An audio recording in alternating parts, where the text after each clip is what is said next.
Por que muitos cristãos oram antes das refeições? Quando aceitamos um presente, a coisa certa a fazer é agradecer, é dar graças.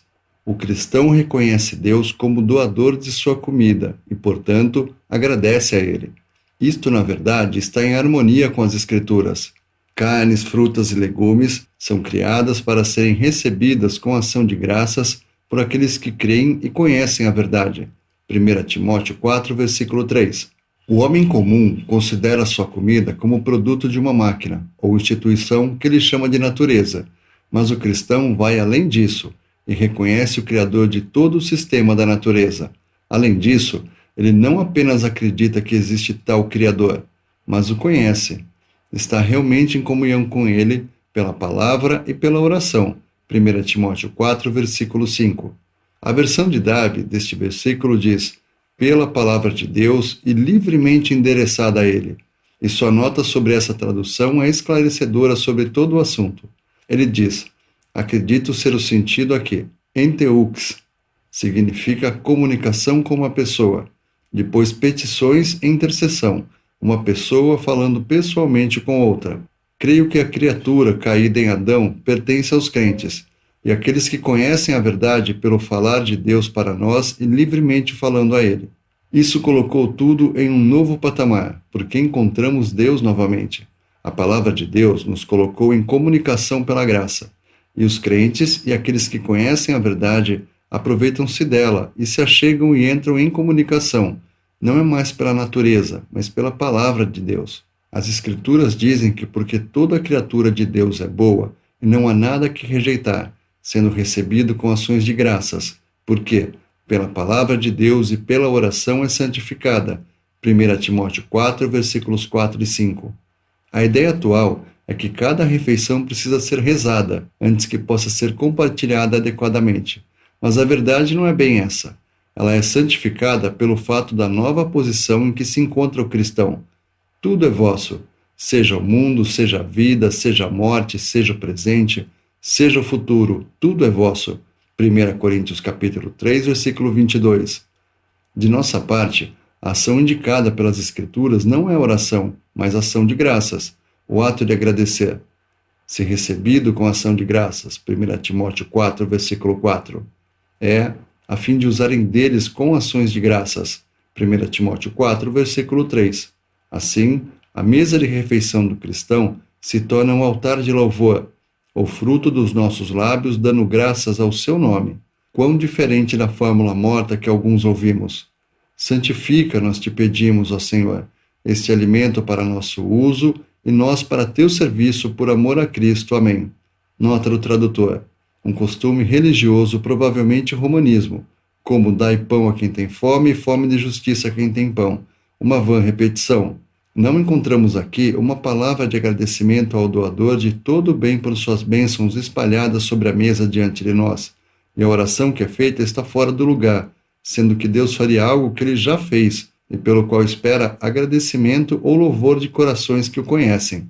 E mesmo onde as fórmulas foram deixadas de lado, muitas vezes ouvimos apenas uma expansão do orador que acabou de citar sobre a comida, sobre nós mesmos, sobre o serviço, mas nunca uma nota de louvor ao nosso Deus por seus presentes. O alimento na mesa é um presente. Claro que orar é uma ação muito, muito abençoada, mas cada coisa em seu lugar. O louvor não apenas reage subjetivamente sobre nós mesmos, mas glorifica a Deus. O que oferece sacrifício de louvor ou ação de graças me glorifica. Salmo 50, versículo 23. Em uma mesa de refeição, às vezes é dito: você pedirá uma bênção? E a resposta apropriada seria: não, a comida já está abençoada, está santificada para nosso uso. E para esta comida assim já abençoada, eu alegremente agradecerei, darei graças. Um pensamento precioso relacionado com a mesa de refeição é que a ação de graças está na base da redenção, pois não recebemos os dons de Deus na base original da criação, mas por causa da cruz de Cristo. Deus não poderia, como justo que é, conceder o menor benefício a um pecador, a menos que sua justiça estivesse satisfeita. Portanto, é por causa da propiciação de Cristo que nossas misericórdias diárias vêm a nós, e de fato não só para nós, mas para o mundo. Esta é a base sobre a qual Deus faz nascer o sol sobre maus e bons, e vir chuvas sobre justos e injustos. O homem mundano nem imagina que deve sua comida, roupa e todo o bem que ele aprecia pela desprezada expiação de Cristo. Se fosse de outra forma, Deus estaria sendo indulgente com o pecado. É a este respeito que Cristo é a propiciação de todo o mundo. Vemos isso em 1 João 2, versículo 2. Os homens seguem sua vida na terra e fazem uso gratuito da magnífica criação de Deus, embora desfigurada, por causa da propiciação de Cristo. E é nesse sentido que Deus é Salvador, preservador de todos os homens, especialmente daqueles que creem.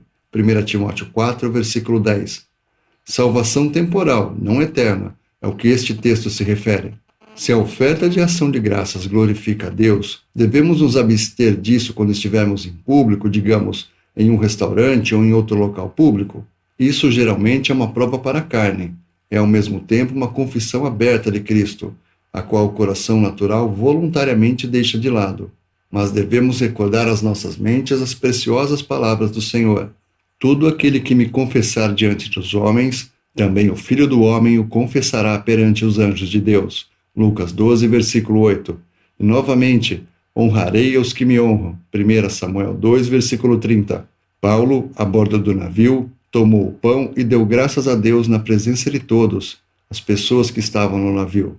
Vemos isso em Atos 27, versículo 35. Daniel ajoelhou-se e orou em sua janela, como fizera outrora, 3 vezes por dia, embora sob pena de morte.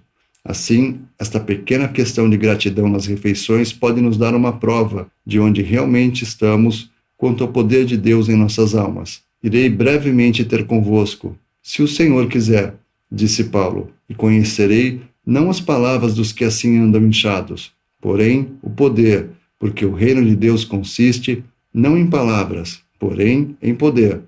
1 Coríntios 4, versículos 19 e 20. Baseado em um texto de 1913 do The Bible Treasure.